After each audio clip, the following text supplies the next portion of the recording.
मित्रांनो, सुरभी चॅनलमध्ये आपलं हार्दिक स्वागत. कोल्हापूर गडहिंग्लज रस्त्यावर जरा गावाच्या बाहेरच्या बाजूला रस्त्याच्या कडेला आणि घर आहेत. त्यातलं 2 खोल्यांचं एक घर. घराच्या बाहेर पडले की लगेच गटार आणि गटाराच्या फरशीवरनं पुढे गेले की रस्ताच.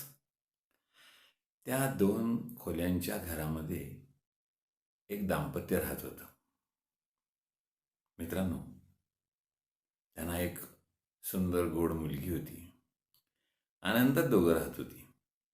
आतल्या बाजूला स्वयंपाकघर, बाहेर आलं की बाहेरची खोली बसा उठायची आणि तिथनं बाहेर आलं की एकदम रस्त्यावरच यावं लागायचं. अशी त्या घराची रचना होती. एक दिवस ती जी महिला होती ती स्वयंपाक करत होती आत. सकाळी 10ची वेळ असेल आणि तिचा नवराही तिच्याबरोबरच स्वयंपाकघरात बसला होता.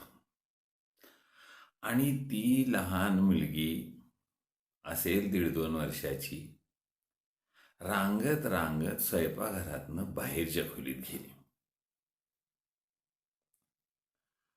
आणि त्या दरवाज्यातनं एक सापाचं पिल्लू असं वळ करत आत आलं.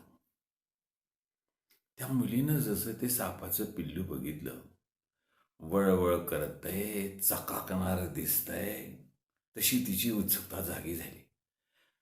आणि तुम्हाला माहीत आहे, लहान मुलांना असं हलणारं चकाकणारं खूप आवडतं. म्हणून ती मुलगी रांगत रांगत त्या सापाकडे निघाली आणि साप वळवळ करत त्या मुलीकडे येत होता. तिच्या आईवडिलांना ह्याचा काही पत्ता नव्हता. साप तिच्या जवळ आल्यानंतर ती मुलगी बसली आणि तिनं त्या सापाचं तोंड आपल्या हातानं धरलं आणि अशी उलटी सुलटी करून पाहायला लागली. आता लहान मुलांची पुढची सवय काय, की असली काही गोष्ट गुळगुळीत दिसली, चमकणारी दिसली की तोंडात घालायची. आणि तिनं त्या सापाचं तोंड आपल्या तोंडात घालून तिला अशी चावायची, अशी बघायची, अशी चावायची, अशी बघायची त्या सापाच्या तोंडाकडं. आपली मुलगी काय करते म्हणून तिचे वडील बघायला बाहेर आले. वडिलांना धक्काच बसला. आपली मुलीनं साप धरलाय, तिचं तोंड आपल्या तोंडात घेऊन कचा कचा चावते, त्याला काही सुधरेना आणि तो तिथंच बेशुद्ध पडला. त्याच्या बायकोला वाटलं, अरे च्या, हा बेशुद्ध का पडला म्हणून ती झटकन उठली, बाहेर बघते तर आपल्या मुलीनं हातात साप धरलाय आणि त्या सापाकडे बघत बघत ती चावते. आणि तिनं मग आरडाओरडा केला. नवरा बेशुद्ध पडलेला. तशी काही माणसं आत आली. मित्रांनो, योग असा चांगला की त्यात एक सर्पमित्र होता. तो म्हणला, काही काळजी करू नका, सापाचं पिल्लू आहे, काय होत नाही, तुम्ही काळजी करू नका. आणि तो त्या मुलीपाशी गेला आणि तिच्या हातातलं सापाचं पिल्लू हळूच बाजूला काढलं आणि बाहेर टाकून दिलं. मित्रांनो, आता मला सांगा, खरं तर या सगळ्या प्रसंगात ॲडमिट कुणाला करायला पाहिजे होतं, दवाखान्यात कुणाला न्यायला पाहिजे होतं? तुम्ही उघड म्हणणार त्या मुलीला न्यायला पाहिजे होतं.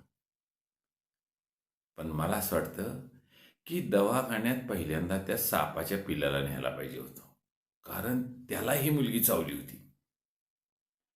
दुसऱ्यांदा तिनं तिला चावल्यामुळे तिला काही झालंय का हे बघण्यासाठी त्या मुलीला न्यायला पाहिजे होतं. पण घडलं उलटंच. तिचे वडील बेशुद्ध पडल्यामुळं त्यांनाच डॉक्टरकडे न्यावं लागलं. मित्रांनो, जगातला, पृथ्वी तलावातला, निसर्गातला कुठलाही प्राणी आपणहून माणसाच्या वाटेला जात नाही, माणसाला धक्का लावत नाही. पण माणूस जर त्याच्या वाटेला गेला तर मग मात्र त्याला स्वतःच्या संरक्षणासाठी करावं लागतं. हा एक भाग. मुलगी निरागस, लहान मुलं निरागस, साप आहे तो चावतो आणि तो मरतो, हा संस्कार मोठ्या माणसांच्यावर झाल्यामुळं साप दिसला की पहिल्यांदा त्याला मारायचा, हेच प्रत्येकाच्या डोक्यात येतं. आणि आपण ही भीती त्या मुलांच्यावर लादतो.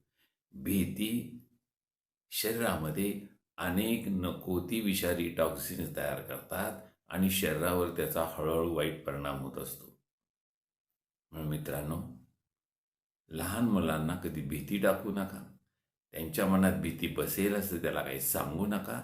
त्यांची निरागसता त्यांना जपू द्या आणि त्यांना त्यांच्याप्रमाणे वागण्याचा प्रयत्न करू द्या. दुसरी महत्त्वाची गोष्ट, निसर्गातल्या सगळ्या प्राण्यांना माणसा इतकाच जगायचा अधिकार आहे. हे लहान मुलाला, 2 वर्षाच्या मुलाला कळतंय, पण आपल्यासारख्याला कळत नाही. याचाही विचार आपण कराल अशी अपेक्षा व्यक्त करतो. धन्यवाद.